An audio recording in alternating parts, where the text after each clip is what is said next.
एक बहुत सुंदर रचना मिथिला में पहल बेर हम शंभू यादव माता सरस्वती के शारदा भवानी के एक सोहर गावे छी जे सोहर संतोष यादव जी अही सोहर के लिखलखिन है। आहे या बी गेलै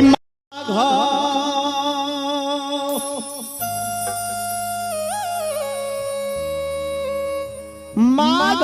महीना से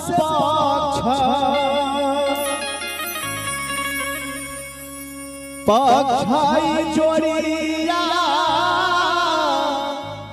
अइलै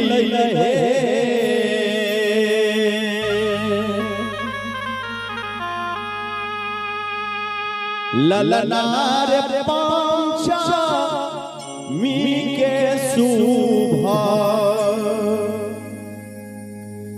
शुभ दीना माँ से है मैया सरस्वती मैया अइलखिन हे ललनार पंचा मी के शुभ दीना माँ से है मैया माता सरस्वती अइलखिन हे।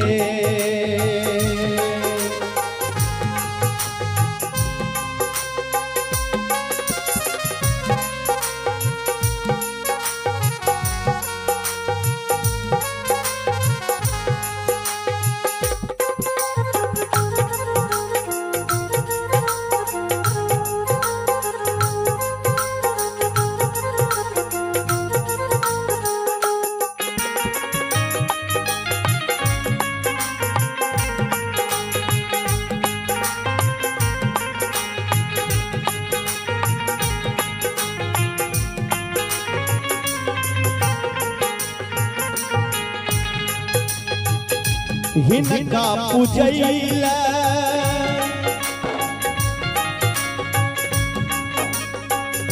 ब्रह्मा जी अइला खीना है विषाणु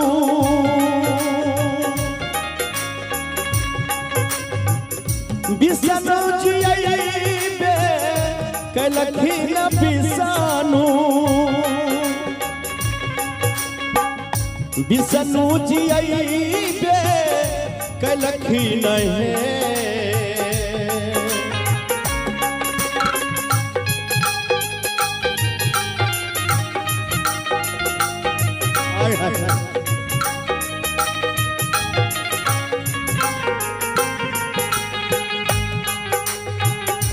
हिनका पूजैला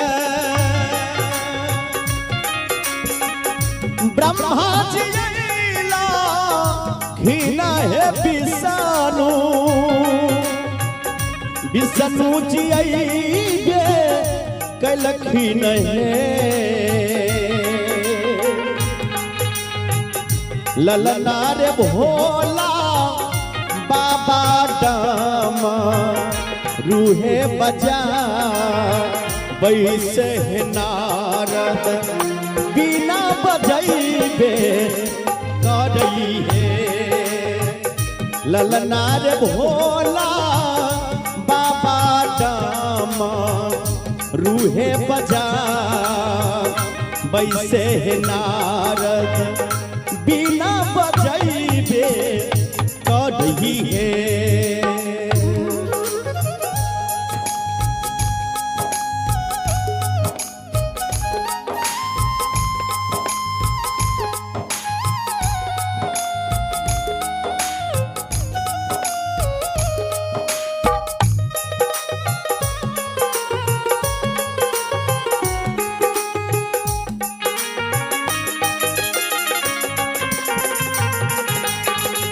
जय हो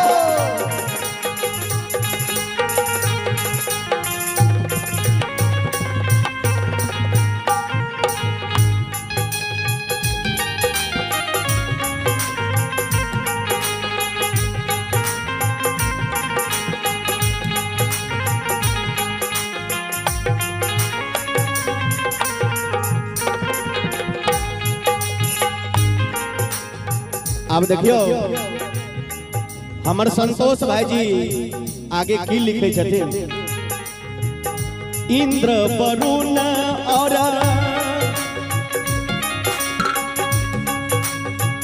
दिगंबा लाहे कुबेरा कुबेरा पूजना करे है कुबेरा कुबेरा पूजना करे नहीं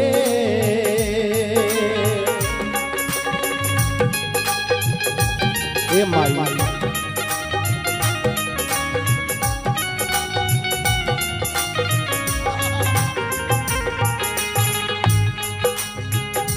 इंद्र वरुण दिगंबा लाहे कुबेरा कुबेरा पूजना करे कुबेरा कुबेरा पूजना करे नहीं ललना तूनी के जागी जागी गेल भाग से भक्त भक्त सब पूजना करई है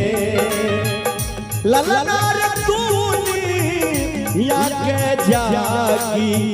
जागी गेल भाग से भक्त भक्त सब पूजना करई है।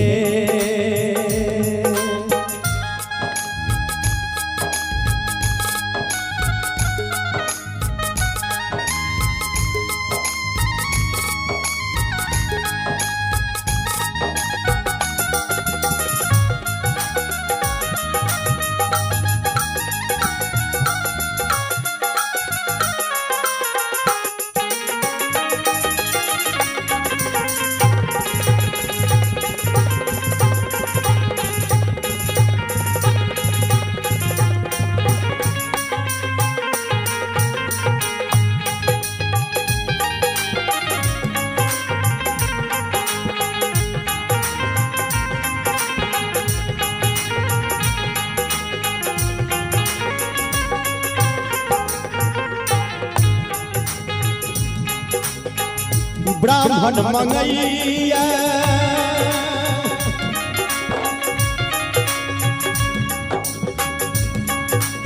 ब्राह्मण की मांगे छथिन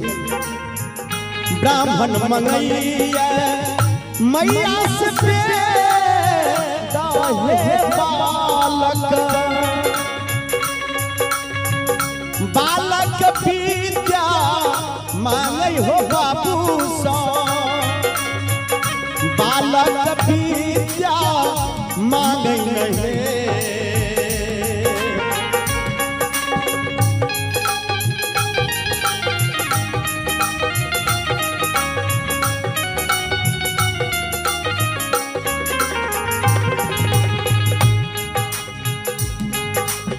ब्राह्मण माँ सरस्वती से वेद मांगे छथिन बालक विद्या मांगे छथिन जे माँ हमरा विद्या दो ब्राह्मण मंगैया मैया से दाहे बालक बालक वेद मंगई यह विद्या बालक विद्या मांगई नहीं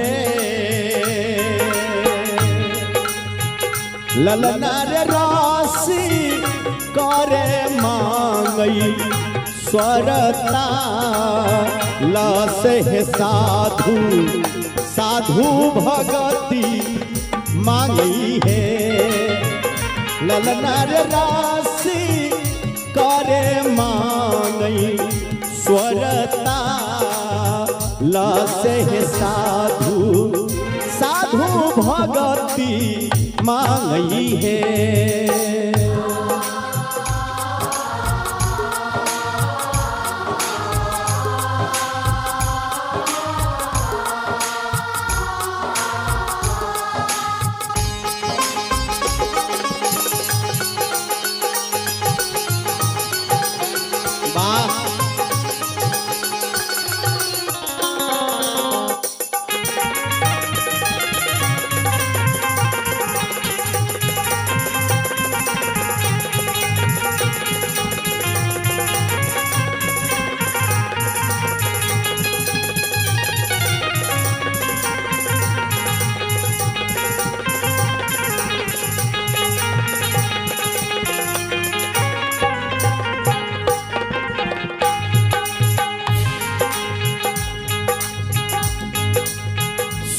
सोहर लिखैया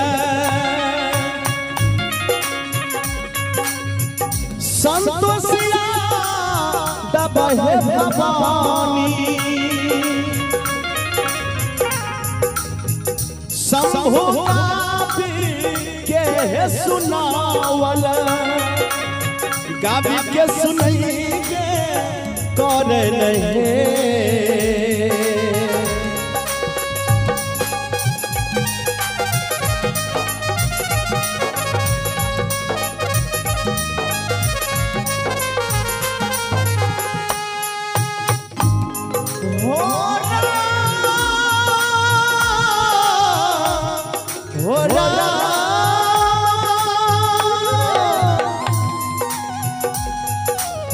गावी के सुनैगे करई है शंभु गावी के सुनैगे कर नहीं जे सोहर लिखैया शंभु हे भवानी गावी के सुनैबे करई नहीं भाई संतोष जी अही सोहर के बहुत मेहनत करके लिख लखिन है और हमारे भाई नंदन जी और भाई मनीष जी जे मिथिलांचल के बहुत पैग नाल वादक छे भाई अमरनाथ जी तीनों गोटा संगत कर रहल छे आहे सोहर लिखैया संतोषिया दबहे भवानी शंभु गावी के सुनाबै एक बार ताली बजा के सब आदमी जे लाला नारे याद कर मैया से गोहारा की माता आबैबे करत रहे लाला नारे याद कर मैया से गोहारा की मैया रानी अइबे करत रहे लाला नारे याद कर मैया से गोहारा की माता रानी अइबे करत रहे शंभु गाओ रहे शंभु गाओ रहे शंभु गाओ रहे शंभु गाओ रहे